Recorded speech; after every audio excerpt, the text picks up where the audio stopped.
All right? Nobody gives you a chance. Nobody gives you a chance. Well, they don't know. They don't know what's in your chest. They don't know. Do you believe you can do that? You got to decide for you. So now, are you willing to put all the injuries beside all the little hurts to go out there and stand on eye to eye and fight your guts out? Y'all like y'all never played football before. These guys are nothing. You hear me? They breathe just like we do. Yes, sir. They sweat just like we do. Do you hear me? They went through 2 days. We went through 2 days in 110-degree heat. Yes, sir. I want you to hit everything to move. If the ref gets in your way, you hit him. Okay, then, let's play. This is our team. This is us. Let's go right now. Let's get it up now. Let's go.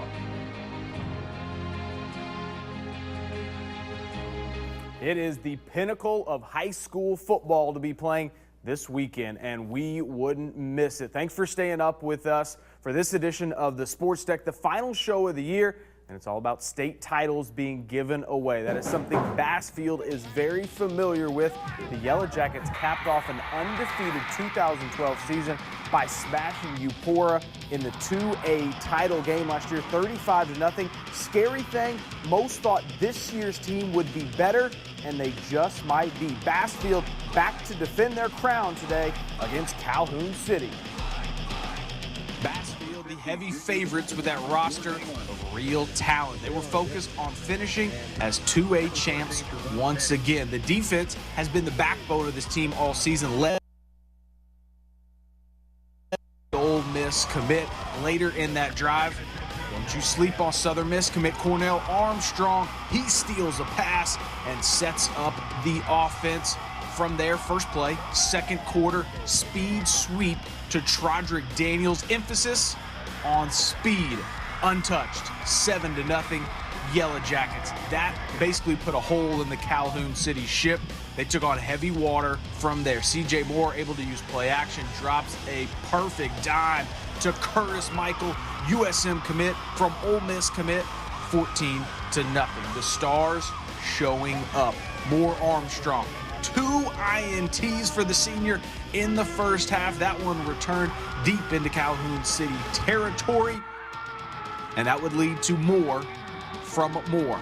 This to a wide open Brandon Mancuso getting open in the end zone. Coach's kid getting some love, 20-0 right before the half. Moore, we don't really know him for his arm and the air attack, but he goes 3 TD strikes in the second quarter alone. Another to Michael, 27-0 at the break. Third quarter, more of CJ's specialty as we see a busted trick play turned into a big play. He'll scamper down inside the 20-yard line. So who's left? How about Tredarin Cook? Let's throw him a bone, get him in the end zone, 34-0. So we've covered most of the main guys.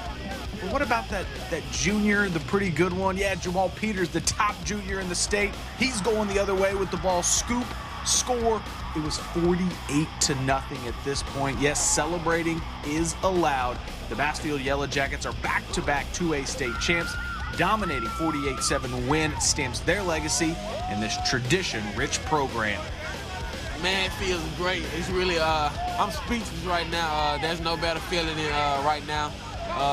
Just to get the state championship your senior year, I mean, there's no better way to go out. And here we are, we've done it two in a row. It feels great. You know, this is my senior year, and I just wanted to go out with a bang with my brother and the rest of my teammates, and that's what we did. I think it's a great legacy. Just saying, we had good teams back to back to back, and I'm just glad to say I'm part of it. We just repeated history for our school. Back in the 80s, they went back-to-back 2 state championships, so we just did it too. So we just making history, more history. They know the importance of representing Bassfield, the community, they know the history, and I promise you, when they walk out there on that field, they are so proud to wear the black and gold.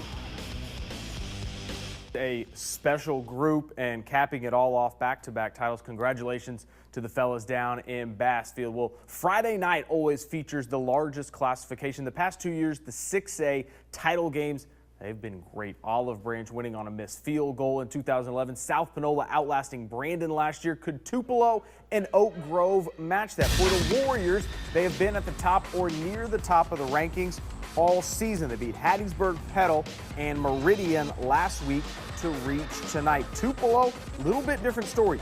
No one really expected them here, but all they've done this postseason, beat Warren Central, perennial power Madison Central on the road, and knocked off the defending champs from South Panola. Hey, there's this storyline also of the bearded guy, Brett Favre. Yeah, he was coaching in the title game. Leader of the Oak Grove offense. There's his protege, Kirk McCarty, trying to withstand the wave. Not much offense in the first half. McCarty does find his talented junior target, Cameron Myers, but that drive produces no points. First real chance for Tupelo, taking a shot to the end zone.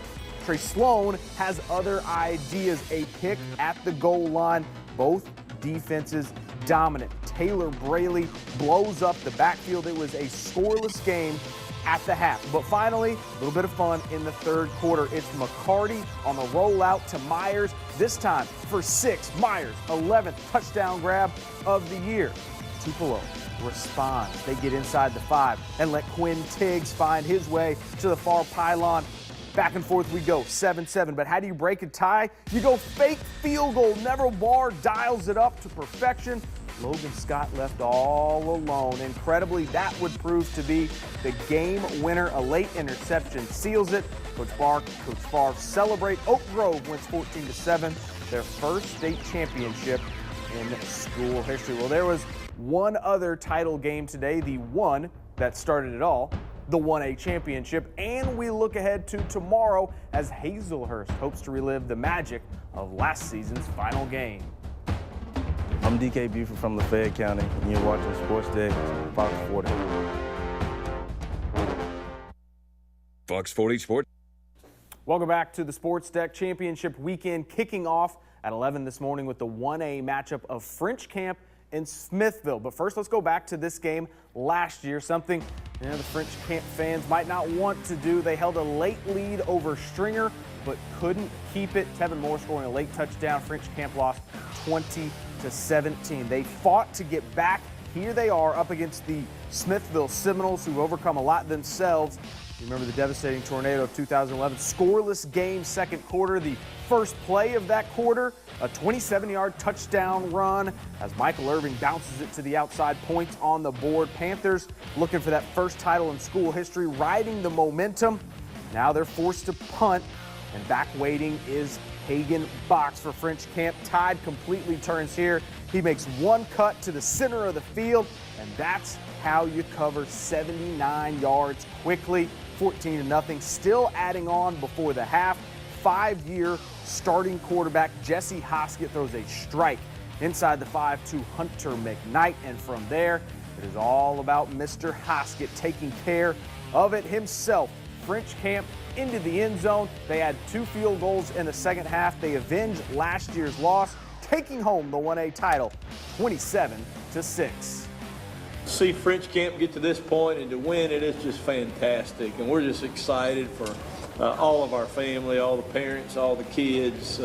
Everybody came out and represented well today.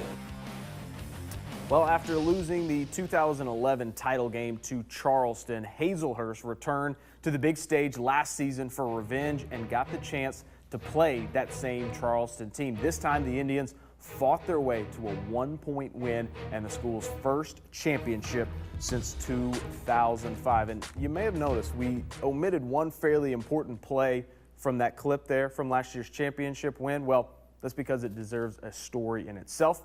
So here you go. He is Hazelhurst's chief thief. Look at that. Took it back and scored. Whoa, that's unbelievable. Dikelius the Robber Reese. He made the most memorable play during last year's state championship weekend. His strip and score, the reason the Indians took home the 3A title. I just seen Demetri Kane fumble the ball, and I was like, I would put my head down because I thought the game was over.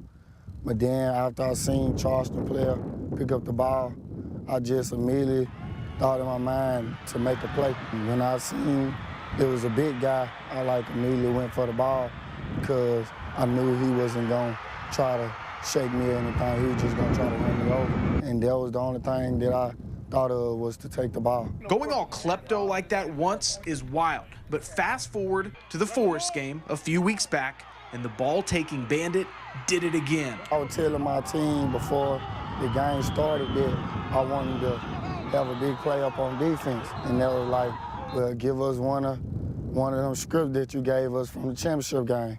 And I was like, I'll try to make that happen. And then I was just in the right place at the right time. A punctual pickpocket, Reese now tries to teach his team about the snatching style. They always tell me that I'm a thief and they want to steal the ball like me, and they be asking me, how do I steal the ball and things. So next up for the Indians is another trip to the state championship game where they will try and take another gold.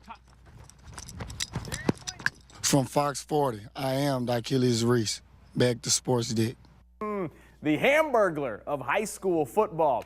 So for the third straight year, Reese and Hazelhurst, they'll be playing for the title. They're the only public school team that has been here every year since 2011. They will match up with a perennial power in the state and an undefeated Louisville team tomorrow morning at 11 a.m. The Wildcats, they dropped down from 4A to 3A this year, and basically everyone has been mapping out the road to this game. Louisville versus Hazelhurst for the 3A title, with the Wildcats the heavy favorite, according to most. You hear it talk throughout the course of the season where people seem like they just kind of overlook you. You know, this is a group that has won 41 ball games in the last 3 years, and you hear people just kind of say that, you know, it's Louisville and everybody else. And, you know, the kids hear that, and we try to block it out as coaches, and we try to block it out as, you know, have the kids block it out. And we just try to place our focus on Hazelhurst. But, you know, after you hear it for so long and so often, then you kind of take heed to it. We've been keeping up with it, you know, Hazelhurst throughout the season, seeing what they're doing, and vice versa. You know, they're a great team coming out south, so we expect a great challenge Saturday. So, you know, we got to bring our A game and leave it on the field.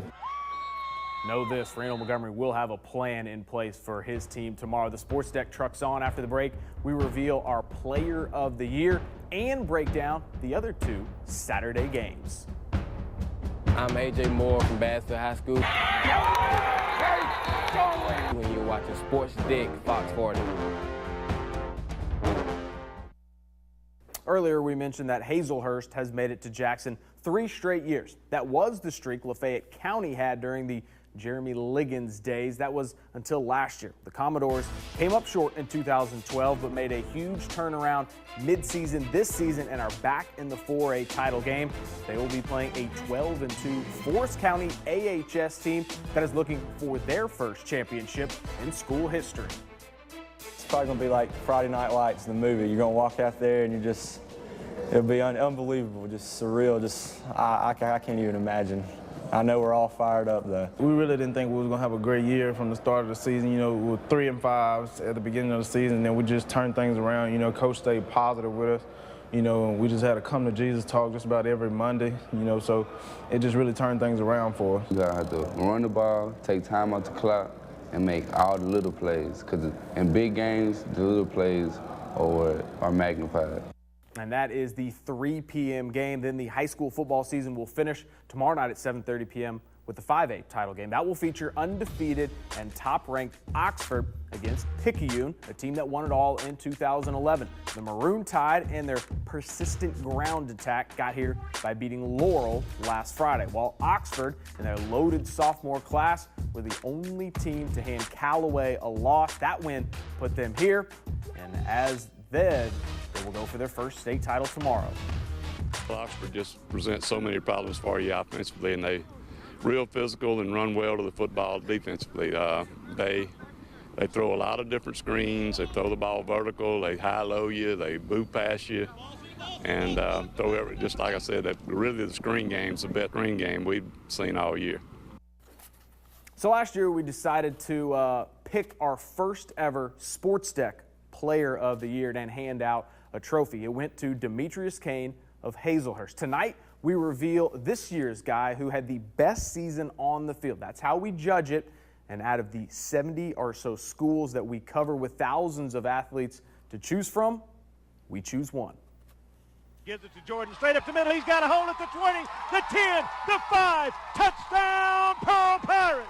Let's go. After getting a sample of his skills as a freshman and a little more taste of his talent as a sophomore, Jordan Wright had the year of his career as a junior, earning the trophy for SportsDeck Player of the Year. For me, I felt like I had a really good year, you know, kind of like my breakout year, I guess you could say, but I didn't expect to, you know, do what I did this year, but, you know, it's good to exceed your goals. What Wright did do, rushed for 1,733 yards, averaging over 120 per game and totaling 30 touchdowns, all while helping Pearl to an 11-win season.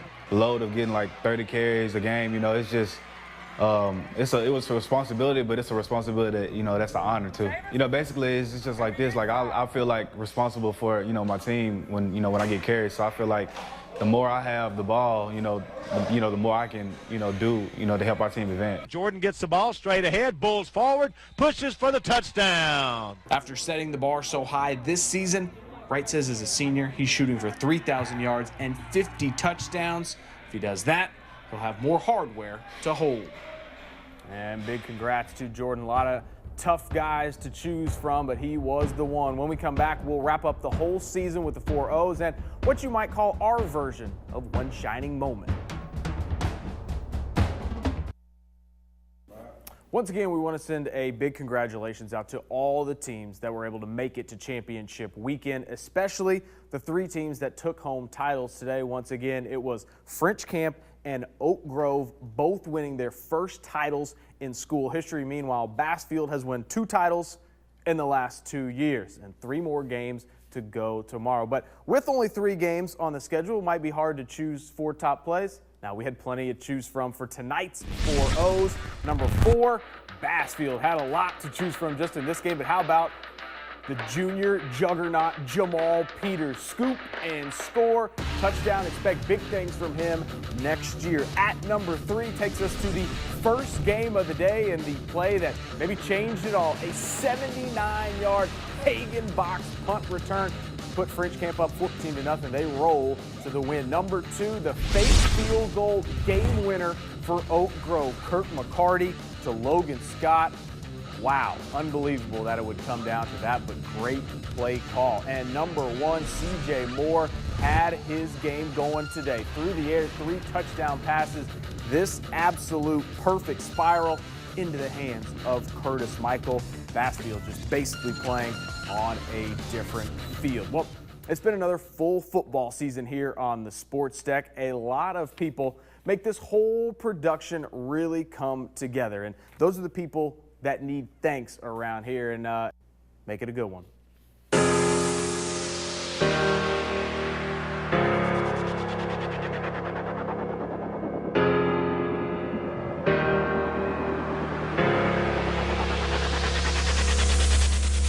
No fear, we are going skyward. We've just begun diving head first, going higher, straight for the sun, against the odds, but we go with the flow. Your heart is strong, made of gold. One breath in this moment, we'll stay till we're chosen, and through it all, with our eyes wide open, we'll fight till we're broken. We'll rise and fall, with our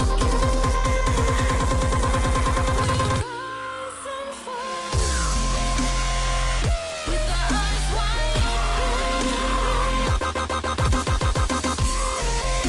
wide open, with our eyes wide open,